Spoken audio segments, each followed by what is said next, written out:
नमस्कार. हिंदू धर्मातील 16 संस्कार. मागील व्हिडिओमध्ये आपण 16 संस्कारांपैकी 9 संस्कार बघितले, जे गर्भधारणेपासून सुरू होऊन मृत्यूनंतरच्या अंतिम संस्कारापर्यंत चालतात. या 16 संस्कारांचे उद्दिष्ट म्हणजे व्यक्तीच्या शरीर, मन, बुद्धी आणि आत्म्याचे शुद्धीकरण करणे, दोषांचे निराकरण करणे. हे 16 संस्कार म्हणजे व्यक्तीच्या घडण्याचा पाया आहे. तर 10वा संस्कार हा वर्धापन संस्कार.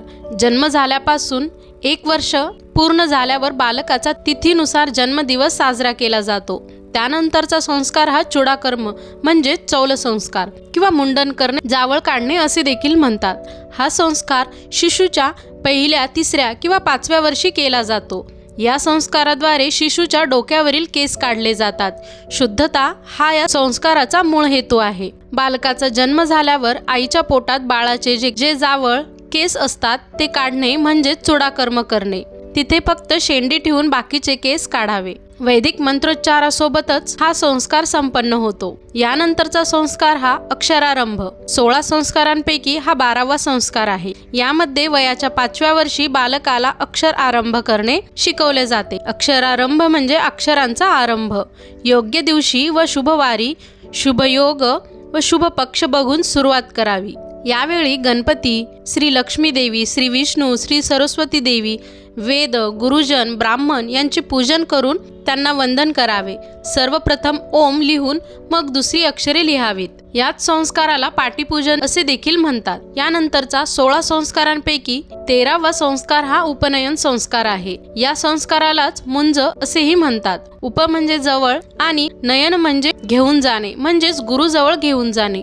पूर्वीच्या काळी हा संस्कार केल्यानंतर बालकाला गुरु घरी पुढील शिक्षणासाठी घेऊन जाण्याची पद्धत होती. या संस्कारात यज्ञोपवीत जानवे धारण करणे हा मुख्य विधी असतो आणि गायत्री मंत्राचा उपदेश केला जातो. उपनयन संस्कार झालेल्या बटूला द्विज असे म्हणतात, म्हणजेच त्याचा दुसरा जन्म मानला जातो. पहिला आई वडिलांपासून तर दुसरा जन्म गायत्री मंत्रांपासून झाला असे म्हणतात. हा संस्कार बालकाच्या 8व्या वर्षानंतर केला जातो. यानंतरचा संस्कार हा समावर्तन.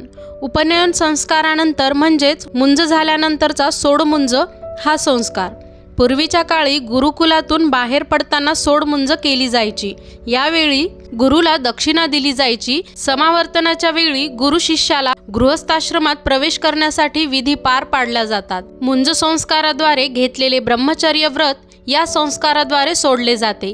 परंतु आता हा संस्कार लग्नाच्या काही काळ आधी केला जातो. यानंतरचा संस्कार हा विवाह संस्कार. 16 संस्कारांपैकी 15वा संस्कार हा विवाह संस्कार आहे. उपवर वधू आणि वर, ब्राह्मण, अग्नी आणि नातेवाईक यांच्या साक्षीने विवाहाची गाठ बांधतात.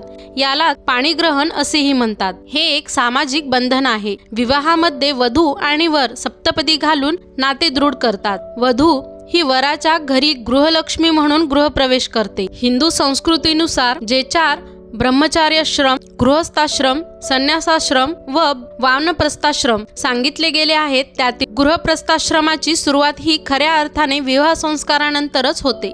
विवाह संस्कार हा फक्त पती पत्नी किंवा संसारापुरताच मर्यादित नसून जन्म आणि मृत्यूचे सृष्टीचक्र सतत चालू राहण्याच्या दृष्टीने सर्वात महत्त्वाचे योगदान देते. विवाह संस्कारातील 3 सर्वात महत्त्वाचे विधी म्हणजे लाजहोम, कन्यादान आणि सप्तपदी असतात. यानंतरचा 16वा संस्कार आणि अंतिम संस्कार हा आहे अंत्येष्टी, म्हणजेच माणसाच्या मृत्यूनंतर केले जाणारे दाहकर्म व श्राद्ध करणे. याला अंत्येष्टी, अंत्यसंस्कार असे म्हणतात.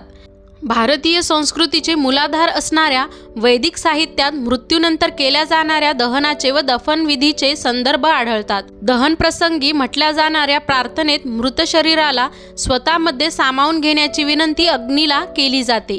भारतीय तत्वज्ञानानुसार शेवटच्या क्षणी व्यक्ती जो विचार करतो तोच जन्म त्याला पुढच्या जन्मी मिळतो, पण त्याच्या कर्मानुसार, असा समज आपल्या संस्कृतीमध्ये आहे. म्हणूनच परमेश्वराचे अखंड नामस्मरण करावे असे वैदिक संस्कृती सांगते. या संस्काराद्वारे मृत शरीर पंचमहाभूतांमध्ये विलीन होते. पंचमहाभूते म्हणजे पृथ्वी, जल, अग्नी, वायू आणि आकाश. तर ही झाली 16 संस्कारांची माहिती.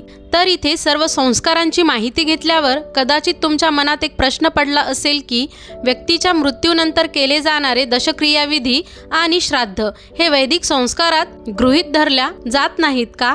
तर ह्या दोन्हीही विधी संस्कारात गृहीत न धरण्याचे एक कारण प्रचलित आहे की संस्कार हे मानवी शरीरावर केले जातात, तर दशक्रिया विधी आणि श्राद्ध हे आत्म्याच्या शांतीसाठी केले जातात.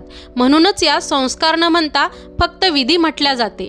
जन्माच्या आधीचे 4 संस्कार, पहिल्या वर्षापर्यंतचे 6 संस्कार, ज्ञान कालावधीतले 3 संस्कार, संसाराचे 2 संस्कार आणि शेवटचा 1 संस्कार असे 16 संस्कार. या 16 संस्कारांनी परिपूर्ण झालेला व्यक्तीच खरा धर्मचरणी असतो. तर हिंदू धर्मातील 16 संस्कारांची माहिती तुम्हाला कशी वाटली कमेंट करून नक्की सांगा. अशाच नवनवीन माहितींसाठी चॅनलला नक्की लाईक, शेअर आणि सबस्क्राईब करा. धन्यवाद.